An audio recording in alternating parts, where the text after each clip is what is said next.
Efa manomboka mipotrainy keo amin'izao fotoana izao ireo filohana antoko politika milaza ho mpanohitra ny programan'asan'ny fitondrana ankehitriny. Efa misy moa ny antotanisa eo anivon'ny ministeran'ny atitany sy ny fanaparam-pahefana ary nanambarany momba izay indrindra Andriamatoa Thierry Rakotonarivo sekretera generalin'izany ministera izany. Efa mahatratra 20 zao ny antoko sy vondrona antoko politika izay nanao fanambarana fa mpanohitra ny programan'asan'ny fitondrana ankehitriny ary efa tonga eny anivo ministeran'ny atitany. Raha ny fanazavana Andriamatoa Thierry Rakotonarivo, sekretera generaly ministeran'ny atitany sy ny fanaparam-pahefana, dia misy kosa nefa ny fitsipika mahakasika izany fanoheran'izany eto Madagasikara. Mikasika an'izay fanoherana ara-politika eto Madagasikara zay dia tsara aloha zany manamarika fa nanomboka ny vaninandro nanambarany Premier Ministre tampomba ofisialy teny anivon'ny antenimiram-pirenena ny politika ankapobeny ny fitondram-panjakana na ilay politique générale de l'État dia afaka ny mitonona ho mpanohitra ny antoko politika rehetra ara-dalàna na ny vondrona antoko politika rehetra ara-dalàna. Nanomboka tamin'izay vaninandro zay zany dia efa nandray ny antota taratasy panambarana amin'ny pomba ofisialy sy ampahabe maso ho an'ireo antoko politika sy vondrona antoko politika izay iditra ho mpanohitra ny fitondrana miteto anivon'ny ministeran'ny atitany.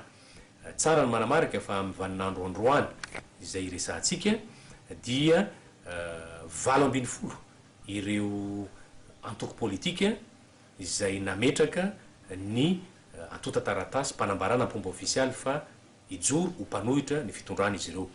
Amin'ny fametrahana ny lehibe ny antoko mpanohitra kosa dia misy ny andindiny voafaritry ny lalàna mahakasika izay.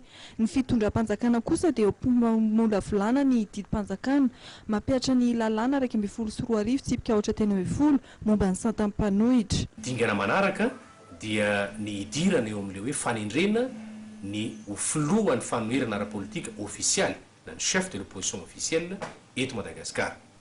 Tsara manamarika aloha zany fa tsy mbola misy izay filohan'ny mpanohitra ofisialy izay hatramin'izao andro ny androany iresantsika izao. Ny fomba fanendrena azy dia mazava ny voalazan'ny lalàna fa ireo antoko mpanohitra na vondrona antoko mpanohitra rehetra no miara-mivory ary miara-mitady marimaritra iraisana ka manendry olona iray ho lehibe ny fanoherana.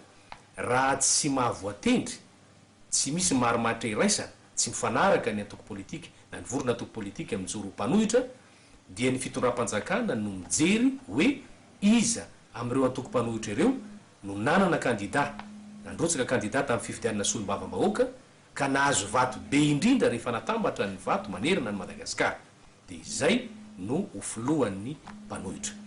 Ho an'ny fanatanterahana ny fifidianana be ny tanàna sy ny mpanohitsaim-paritra dia efa vita ny famolavolana ny lalàna momba izany ary andalo tsoela eo anivon'ny filakevitry minisitra mialohan'ny fandaniana izany eny amin'ny antenimiram-pirenena.